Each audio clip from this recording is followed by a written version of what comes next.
Welcome to Nagu'sNalabagam. நம்ம இன்னைக்கு mango jelly செய்ய போகிறோம். எப்படி செய்யறதுன்னு இப்போ பார்க்கலாம். 1.5 கப் சீனி எடுத்துக்குவோம்.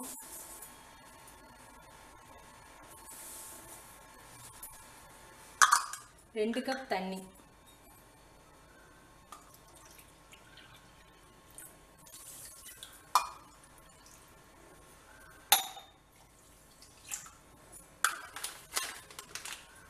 சைனா கிராஸ் ஒரு பேக்கெட், அதாவது 10 கிராம். இது ஒரு பேக்கெட்டை கட் பண்ணி போட்டுக்குவோம்.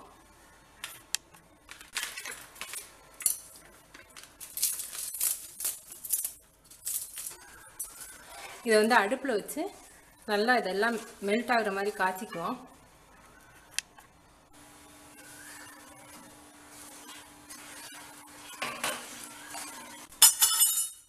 கார்ன்ஃப்ளவர் மாவு 2 டேபிள் ஸ்பூன் எடுத்துக்குவோம். இதை நல்லா தண்ணியில் கரைச்சிக்கிட்டுருவோம்.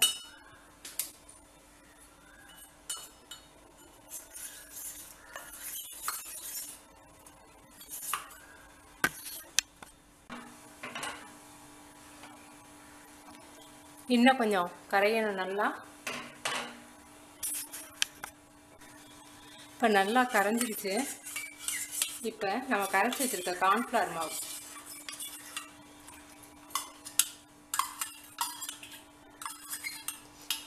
மாவு அடியில் ஒட்டிக்கின்றோம். நல்லா கலக்கி விட்டு ஊற்றிடணும். இப்போ வந்து இதோட மாம்பழ கூழையும் நம்ம சேர்த்துருவோம். மாம்பழ கூழ் வந்து 1 கப் எடுத்து வச்சுருக்கேன். அதை இதில் போட்டிங்கன்னா திப்பி திப்பியாக இருக்கும். இந்த மாம்பழ கூழை ஒரு பாத்திரத்தில் போட்டு இந்த சூடான தண்ணி எடுத்து அந்த கூழில் கலந்துக்கணும். இதை அப்படியே அடுப்பில் சேர்த்துறாதீங்க, திப்பி திப்பியாக வந்துடும். நம்ம எடுத்து வச்சுருக்க 1 கப் மாம்பழ கூழ் அதோட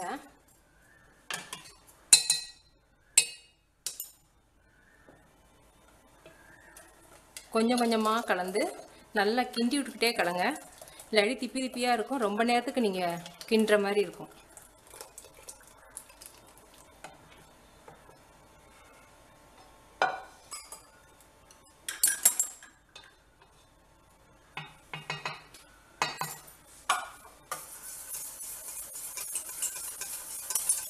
இப்போ இதை கொஞ்ச நேரம் நம்ம அடுப்பில் வச்சு கிண்டிடுவோம்.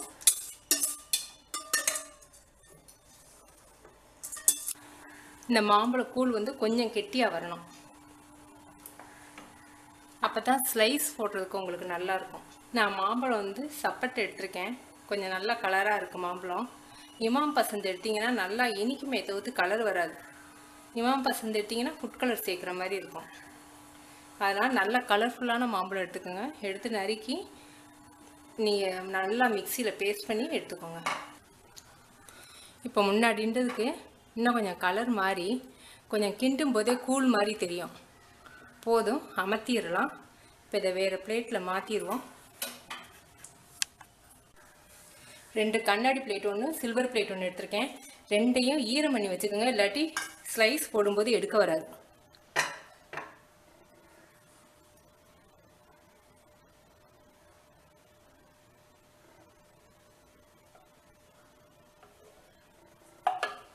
இந்த பாத்திரத்துக்கு இருக்காது. இது மிச்சம் இருக்கிறத வேறு பிளேட்டில் ஊற்றுவோம்.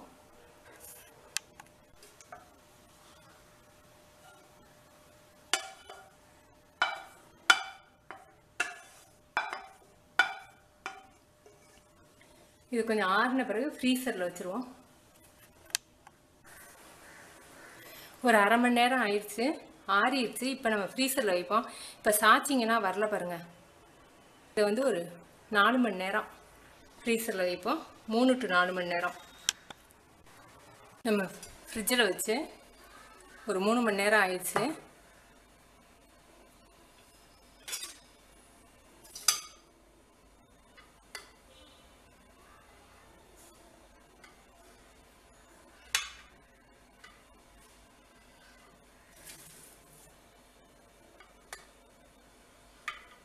சூப்பராக இருக்குது.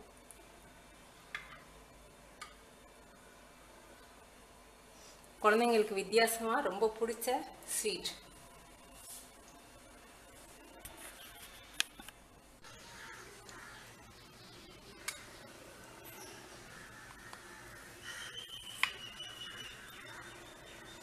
சூப்பராக இருக்குல்ல? நீங்கள் செஞ்சு பார்த்துட்டு உங்கள் கமெண்ட்ஸ் எனக்கு சொல்லுங்கள். தேங்க்யூ.